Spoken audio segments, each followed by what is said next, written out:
Bonjour et bienvenue dans cette nouvelle vidéo. Aujourd'hui j'avais envie de vous présenter 6 livres qui m'ont marqué au fil des années et je me suis dit que c'était intéressant de vous les présenter en début d'année 2021 parce que selon moi ce sont des livres importants à lire et qui pourraient peut-être pas changer votre vie, mais vraiment faire une différence dans votre vision des choses, vous encourager, vous faire vous sentir mieux, etc. Et donc je me suis dit que j'allais vous les présenter en début d'année, comme ça si vous avez envie de les lire cette année 2021, eh bien voilà, je vous invite à le faire tout simplement. On va commencer par un livre qui est selon moi la base, si vous voulez commencer un peu à vous mettre dans le développement personnel. Il s'agit d'un roman, donc ce n'est pas un livre de développement personnel, mais selon moi cela aborde des sujets de développement perso. Je vous ai déjà parlé de tous ces livres, mais vraiment, je me suis dit que c'était pas mal de les regrouper dans une seule vidéo. Si vous voulez commencer à vous intéresser au développement personnel, à vous poser des questions sur votre vie, je vous invite à lire L'homme qui voulait être heureux de Laurent Gounel. Ce livre, j'imagine, vous le connaissez peut-être déjà. Si c'est pas le cas, vraiment, foncez l'acheter, foncez le lire. Je trouve qu'il est très bien, c'est très simple à lire. C'est très bien écrit, on se met vraiment tout de suite dans l'histoire. Moi, c'est un des premiers livres de développement perso que j'ai lu. Donc comme je vous disais, c'était un roman. Mais en fait, en tout cas, moi, je me suis beaucoup identifiée au personnage. Et vraiment, ça m'a fait me poser des questions sur ma propre vie, où j'en étais, est-ce que ce que je faisais dans la vie me plaisait, etc. Et c'est comme ça que j'ai commencé à m'intéresser au développement perso et à faire mon propre chemin là-dessus. Alors je vous lis vite fait le résumé. Imaginez, vous êtes en vacances à Bali et peu de temps avant votre retour, vous consultez un vieux guérisseur. Sans raison particulière, juste parce que sa grande réputation vous a donné envie de le rencontrer au cas où. Son diagnostic est formel. Vous êtes en bonne santé, mais vous n'êtes pas heureux. Porteur d'une sagesse infinie, ce vieil homme semble vous connaître mieux que vous-même. L'éclairage très particulier qu'il apporte à votre vécu va vous entraîner dans l'aventure la plus captivante qui soit, celle de la découverte de soi.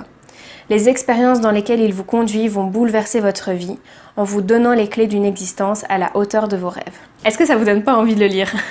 Donc si vous voulez commencer par un livre une très belle histoire et qui aborde des sujets de développement perso, je vous conseille vraiment celui-ci. Le deuxième livre qui a vraiment marqué, sur ce point-là je dirais que ça m'a vraiment marqué comme livre, ça m'a remis tellement de choses en question. Il s'agit des 5 regrets des personnes en fin de vie de Bronnie Ware, je pense. Ce livre, ça a été vraiment, je sais pas, vraiment un gros coup de cœur. Je vais vous lire un petit peu la 4e de couverture.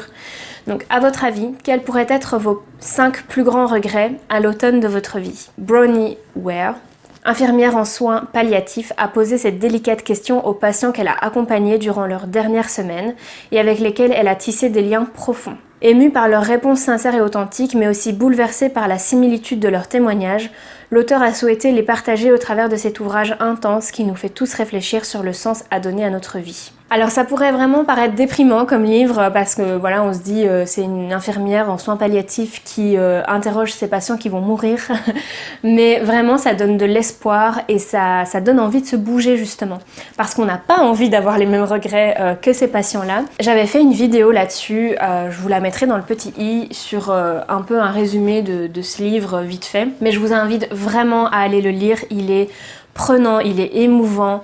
Il est beau, c'est vraiment un très beau livre, très bien écrit. Ça nous fait nous remettre en question, donc je dirais que c'est aussi un livre de développement perso. Et ça nous fait vraiment nous bouger par la suite parce qu'on se dit qu'on n'a pas envie d'être comme ça, qu'on a envie d'avoir de la gratitude, qu'on a envie de profiter de ses proches, on n'a pas envie de rester fâché avec les gens qu'on aime, etc.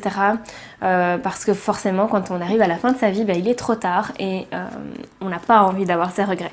Vraiment, je vous invite à lire ce livre, il est vraiment hyper marquant. Je l'ai dévoré et pourtant il est quand même vachement épais. Je vous conseille vraiment de le lire. Si vous avez du mal à avancer dans vos projets, que vous trouvez que vous avez la flemme, que vous n'êtes jamais motivé, etc. Franchement, lisez ce livre, ça va vous redonner la pêche pour vous battre pour atteindre vos objectifs et vivre vraiment ce que vous avez envie, voilà, sans regret. Alors dans un tout autre domaine, j'avais envie de vous présenter le livre L'art de la simplicité de Dominique Laureau. Donc simplifier sa vie, c'est l'enrichir. Il s'agit donc d'un livre de minimalisme, comme le nom l'indique, l'art de la simplicité. J'ai trouvé que ce livre était vraiment génial, beaucoup mieux que celui de Marie Kondo finalement. Donc découvrez un mode de vie zen, directement issu de l'art de vivre japonais, reposant sur le principe du moins pour plus, appliqué à tous les domaines. Essayez. Épurez votre intérieur, videz vos armoires, abandonnez vos achats compulsifs, apprenez à manger, prenez soin de votre corps et donc de votre esprit. L'élégance, le bien-être et le mieux vivre à l'usage des femmes occidentales, telles sont les promesses de cet ouvrage inspiré des philosophies orientales. L'art de la simplicité appréhende toutes les approches pour se sentir en harmonie avec soi-même et par conséquent avec les autres. Vivre zen, voici la clé de l'équilibre et du bonheur. C'est vraiment, c'est un livre que j'ai beaucoup aimé. C'est le premier livre que j'ai lu quand j'ai voulu me mettre un peu au minimalisme. J'ai surligné tellement de choses dans ce livre. En fait, j'aurais pu surligner tout le livre tellement il était intéressant. Ça parle vraiment de plein d'aspects de sa vie. Ça ne parle pas non plus que du matériel, du style trier, ranger, etc. Si ça vous intéresse, je vous ai fait une vidéo minimalisme dernièrement. Mais voilà, on parle de tellement de choses. Dans la première partie, on parle du matérialisme et du minimalisme. Dans la deuxième partie, on parle du corps. Et dans la troisième partie, on parle du mental. Donc vraiment, ça aborde 3 sujets différents sur la simplicité de vivre et j'ai trouvé ce livre super intéressant. Ça donne beaucoup de conseils, ça donne beaucoup d'exemples. C'est très pratique comme livre. Ce n'est pas que de la théorie, mais voilà. Donc vraiment, si vous avez envie de vous mettre au minimalisme, je vous conseille de lire ce livre. Il est très sympa à lire, très facile et très pratique. Un autre livre qui m'a marqué et que j'ai adoré, c'est le roman de Elizabeth Gilbert, j'imagine, ou Elisabeth Gilbert, qui s'appelle Comme par magie, vivre sa créativité sans la craindre. Donc Elisabeth Gilbert, c'est l'auteur qui a écrit Mange Priem. J'adore ce livre, j'ai adoré le film. Donc avec Comme par magie, elle puise dans son propre processus de création pour partager son point de vue unique sur la créativité. Elle nous invite à découvrir les trésors cachés qui sommeillent en chacun de nous et à les mettre en pratique pour être créatif au quotidien, dans la famille, la vie professionnelle, l'amitié, les loisirs, etc. En exposant les 6 forces qui permettent de libérer notre créativité, le courage, l'enchantement, la permission, la persistance, la confiance et divinité. Elle nous offre les portes d'un monde de merveilles et de joie. Donc moi j'ai trouvé ce livre trop intéressant parce qu'elle revient un peu sur sa vie. C'est quand même une histoire, c'est pas un livre de développement perso, mais encore une fois on aborde des sujets de développement perso. Donc c'est très très intéressant. Comme vous l'avez entendu dans le résumé, c'est donc un livre qui parle de créativité, d'avoir le courage de vivre sa créativité. Je trouve ça super intéressant si vous trouvez que vous manquez de créativité ou que vous n'arrivez pas à l'exprimer parce que, comme elle l'a dit, ça demande du courage, ça demande plein d'autres choses. Et moi en tant que photographe, ça m'a beaucoup aidé à me débloquer aussi, à oser faire plus de choses que j'avais envie de faire. Et ça ne parle pas que d'un côté professionnel, ça parle aussi, comme on l'a dit dans le résumé, de plein d'autres domaines de votre vie où vous pouvez être créatif et où vous pouvez vraiment vous accorder de l'être. Ça nous permet de voir vraiment d'où vient la créativité selon elle, etc. et comment on peut mettre en place toutes ces choses dans sa vie. Je l'ai vraiment trouvé très très puissant, très intéressant, très très inspirant surtout. Donc voilà, je vous conseille vraiment de le lire. Et enfin, je vais terminer cette vidéo avec 2 autres livres qui sont pour moi dans le même thème. Forcément, en 2021, il est vraiment temps de faire attention à notre consommation, de faire attention à l'environnement, selon moi, en tout cas selon mes valeurs. C'est aussi pour ça que je vous ai présenté le livre de la simplicité pour le minimalisme. Et donc ici, j'avais envie de vous parler de 2 livres sur le zéro déchet. Alors c'est vrai que c'est devenu vraiment une très grosse mode ces derniers temps, mais en même temps, je trouve que c'est très utile. Donc voilà, moi ce sont les 2 livres que j'ai sur le zéro déchet. J'ai commencé par cela quand je m'y suis intéressée il y a quelques années maintenant. Et de temps en temps, j'y retourne, je vais regarder quelques conseils, etc. Alors forcément, le livre, je pense, assez connu, c'est celui-ci. Donc Zéro déchet, 100 astuces pour alléger sa vie de Bea Johnson. Je vais vous lire le résumé. Il n'y a pas si longtemps, les choses étaient bien différentes. Je possédais une maison de 280 mètres carrés, 2 voitures.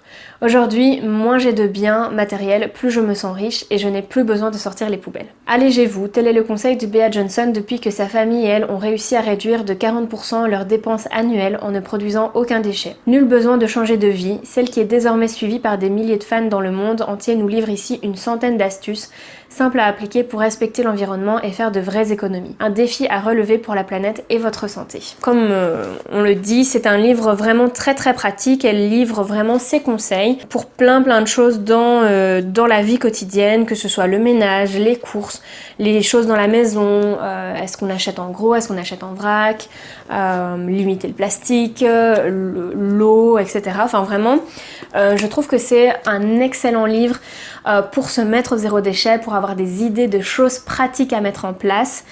C'est vraiment très intéressant. Et en fait, j'avais également acheté celui-ci, le zéro déchet, objectif zéro plastique. Des conseils adaptés à votre rythme et à vos objectifs, de Camille Ratia. Donc cette fois-ci c'est beaucoup plus axé sur le plastique. Je trouvais que c'était aussi très intéressant, rempli en fait de conseils pratiques. Donc on fait un peu un état des lieux, par quoi commencer, le zéro déchet en cuisine, les produits ménagers zéro déchet, le zéro déchet dans la salle de bain. Au niveau de la santé, si vous avez des enfants ou des bébés, le zéro déchet à l'extérieur, les occasions spéciales. Alors celui-ci vraiment il est beaucoup plus beau parce qu'il est illustré.